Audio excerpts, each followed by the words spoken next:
Joining me now, Columbia student Jonas. He has been covering the protest extensively as the editor-in-chief of the Columbia Sundial. I mean, right, to be on the front seat of news when it happens, I mean, you are in the thick of it, covering it for your university and also a student there, so you're part of it. Tell me what your last few hours, the last day has been like. The last day has certainly been very, very chaotic, to say the least. I will say that this morning is a quiet morning after the encampments have been cleared, after Hamilton Hall, the occupiers were removed. But last night was certainly not the case. Campus access was restricted to only the students who were living in the dorms that were located within the gates. So I couldn't even access, the dining halls of the libraries or campus in general.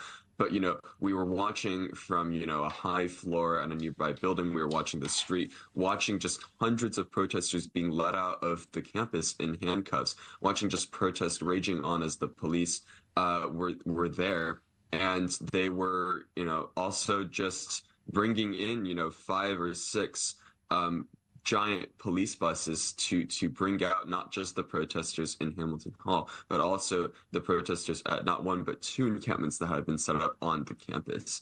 So certainly it was a very dramatic evening. It's hard to speak to what it was like on the campus, as I couldn't see into the campus, but based on what I've seen online and what my friends who are living in the dorms are saying,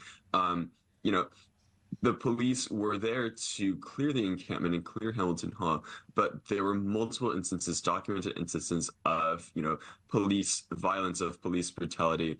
Part of that may have been because some of the protesters may have been very stubborn to leave. It's hard to tell immediately, but certainly a very harrowing scene to witness, especially at a university like Columbia.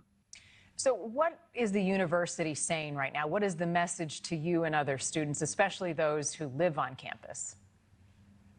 Basically nothing. They haven't really said anything since the police came on campus. There has not been an official acknowledgement, to my knowledge, that the police did come onto campus, other than the public letter that University President Shafiq wrote to the NYPD. We have only gotten an email last night that was saying shelter in place, do not, go near campus. We got, 1 or 2 messages from our dean saying, please stay safe. This is a very volatile time, and we're here to support you. Very boilerplate messages. But we haven't gotten the long email that we're all expecting from President Shafiq, nor have we gotten any sort of further information about how this changes things on campus. So class remains online, studies online? So class ended on Monday, and this is supposed to be our reading week, and finals begin on Friday. Finals have been mandated to have a virtual option, but we'll have to see whether they're mandated to become all virtual at this point. You mentioned you've got some friends in the dorms. What are they telling you about what they have seen and experienced? Well, I have Columbia Sundial writers who were freshmen who live inside the dorms, and they, it was very hard for them to even report on what was happening because the police really restricted the freedom of movement of everybody that night. They made everybody go into sort of the nearest dorm and kind of barricaded them inside while they were going to clear Hamilton Hall and the encampments and all of that. So a lot of people, including myself, were stuck in dorms or other buildings in which they didn't live because the police just wanted the space, and they wanted, nobody to be on the street or on the campus when they were doing this. But I think the scene from inside the campus, from what I heard last night, reports of smoke and flashbangs and other sorts of strategies the police used that you would never expect to be used on a college campus. Just very, very unreal. And, I once said that a lot of students would have described the protest that overtook campus following University President Shafiq's congressional testimony as a, quote, like war zone. But I think this definitely beats that. And if anything, last night was sort of the most real sort of war zone like campus environment that we've experienced so far. Based on what you're hearing, right, you weren't there to see it with your own eyes, but you're a journalist, so you have sources that you use, as we do in every situation. Is what I'm hearing, you thought the police were overstepped? What was the cause of some of the arrests? And do students that you're talking to feel as though police were too forceful? Because you have two very different sides here. There were those who were calling for police to come in, that these protesters had barricaded themselves, violently breaking into the building, and there needed to be something done. Do most students not feel that way? I will say the consensus among the student body is that the police used too much force last night.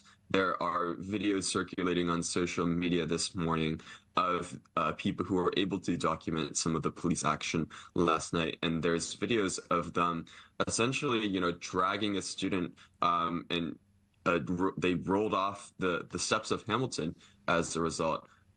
There's other videos of them, basically strong-arming students, dragging them around, and also just being, a little bit not the most peaceful with onlookers as well, or press, making it hard for them to do their jobs. So I will say the consensus is that the police use too much force, and I will say that most students do feel like the police should not have been called. What they would have liked as an alternative, I'm not too sure about.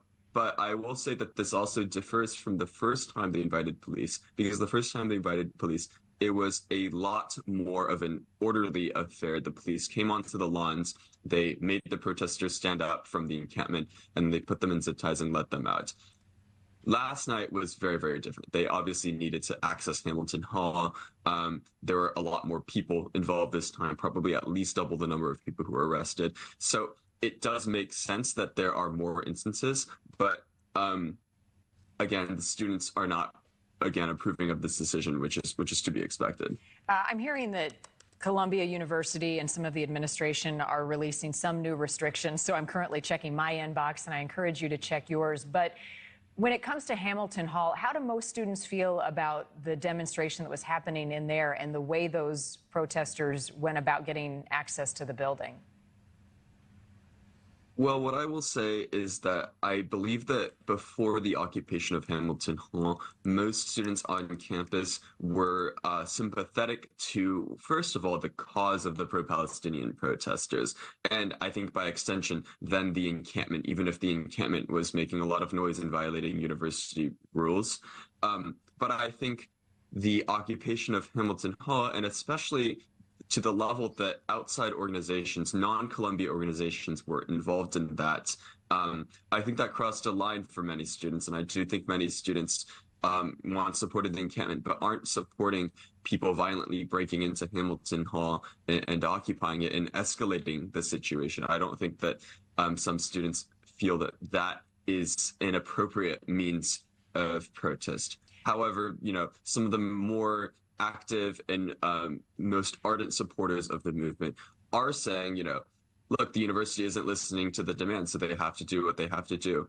I disagree with that personally, but I do think that this is a different level, and that's why we're seeing sort of the more different responses. All right, and just to update you, I've checked my inbox, and it looks like the message from your university now, still access is limited to students residing in residential buildings on campus, and there's only one access point into and out of campus. That's on 116th Street and the Amsterdam Gate. All entry points right now remain closed. Jonas, thank you for, I know you had to wear two hats, one being a student and being in the thick of it, and the other being a journalist, and you did both well. Come back and talk to us as we await this press conference in New York. I appreciate your time, sir. Thank you. All right. We are waiting.